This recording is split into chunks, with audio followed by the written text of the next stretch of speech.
With Resident Evil 4 around the corner, I decided to take another look at Resident Evil 3. This is my 2022 review of Resident Evil 3 Remake. So before we start, don't forget, click the like button, smash the subscribe button, let's get into it.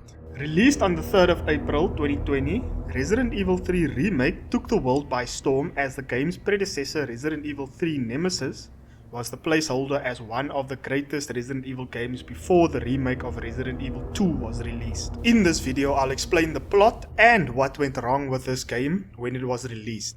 This video contains spoilers if you haven't played the game already. Resident Evil 3 Remake takes place in Raccoon City during the events of Resident Evil 2. Jill is one of the last STARS members left after the group got disbanded for an incident in the Arklay Mountains. After the events of the first game, Jill is suffering from PTSD and the remaining STARS members are being hunted down by a bioweapon engineered by Umbrella, codenamed Nemesis. Resident Evil 3 Remake is more of a reboot of the game instead of a remastered version of the original game. We also see a character overhaul of other characters such as Carlos and Nikolai. With Carlos is given a completely different look and his personality is bumped up even more than in the original game. He is more charming, looks more badass than he did, and he is given a whole new section in the remake, like revisiting the police station from the second game. He also has one of the best lines in the game.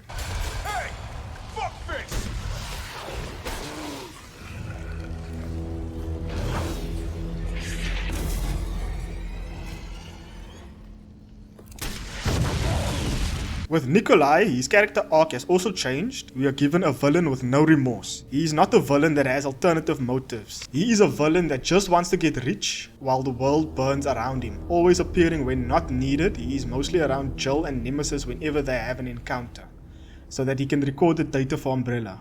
He manages to steal the show with every encounter where he shows up.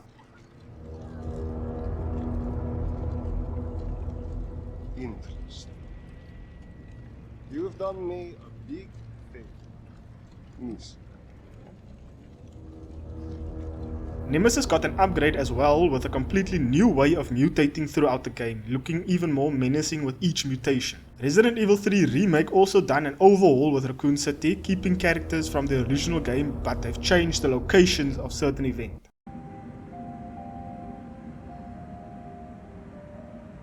Resident Evil 3 Remake did not gain the popularity of the original game and the second remake that came out. Why is that? Well, Resident Evil 3 Remake changed a lot of things from the original game, removing certain parts such as the bar where Brad got bit, revisiting Mr. Dario in the warehouse after he locks himself in the back of the container. The graveyard was also completely downscaled in the remake version. In the original game, you had to fight your way through the graveyard after collecting a graveyard key. In the remake, the graveyard is just a small patch of land next to the police station that you'll see when you start playing with Carlos. The main fight in the clock tower was an important part of the original game, as during the fight Jill gets infected, then we get to play with Carlos to defeat the freshly mutated Nemesis. In the remake, the fight takes place outside the clock tower and does not have the close combat stress that the original game had, with the limited space they gave you to move in. The game overall feels rushed, with a lot of assets being reused, such as the liquor and zombie assets that are the exact same from the prior game Resident Evil 2 Remake.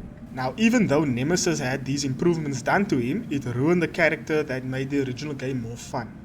The game needed more of the stalker Nemesis, as less than 2 hours into the game, he transforms into more of a liquor/animal monster, with rabies that just wants to kill. The final fight was also rushed with an overpowered railgun and the fact that Nemesis was stuck in one place with his weakness clearly visible and easy to destroy. Lastly, the gameplay itself was way too short, with all the content cut out of it. The full game can be completed under 5 hours and the record for the speedrun is 44 minutes.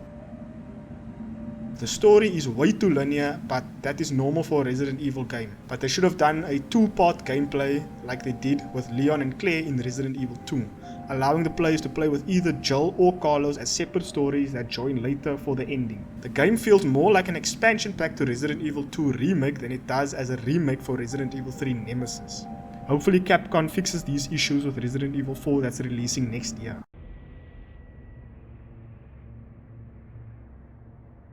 Overall gameplay experience for the game is that the game itself is a good game with great graphics, but can it claim the title as a remake?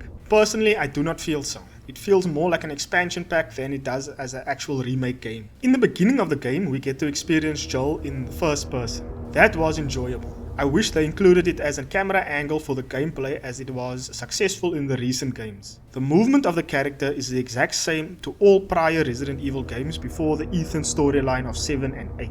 Even though the game itself lacks a few things, it is still enjoyable for a Resident Evil game. The story is easy to follow even if you are new to the franchise and did not play the original games.